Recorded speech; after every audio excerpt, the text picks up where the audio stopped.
Magandang hapon, narito ang 3-day weather forecast.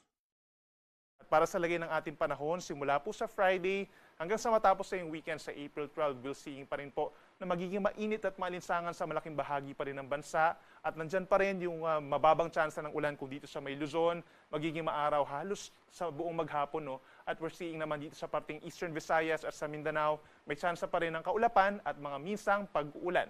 So for Luzon, aasahan pa rin sa Metro Manila, for example, at mga nearby areas, 34 degrees yung posibleng init ng hangin. Sa may Baguio City, presko pa rin po at ideal pa rin sa pamamasyal, 15 to 25 degrees ang temperatura.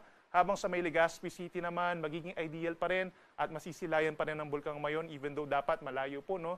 Dahil meron pa rin tayong alert level hanggang 33 degrees ang init. Sa ating mga kababayan po sa Visayas at mga mamamasyal din po doon, no, very ideal din po yung magiging bakasyon po ninyo over this Friday hanggang Sunday dahil we're seeing na partly cloudy to cloudy skies pa rin. Magiging maaraw in general sa umaga hanggang sa tanghali. But then sa dakong tanghali po, make sure na hydrated tayo, uminom ng maraming tubig at kung meron tayong outdoor activities, kung lalabas po tayo, may dala tayong payong, sombrero or pamaypay para iwas heat stroke. Pinakamainit sa may Visayas, sa may Iloilo, 33 degrees Celsius.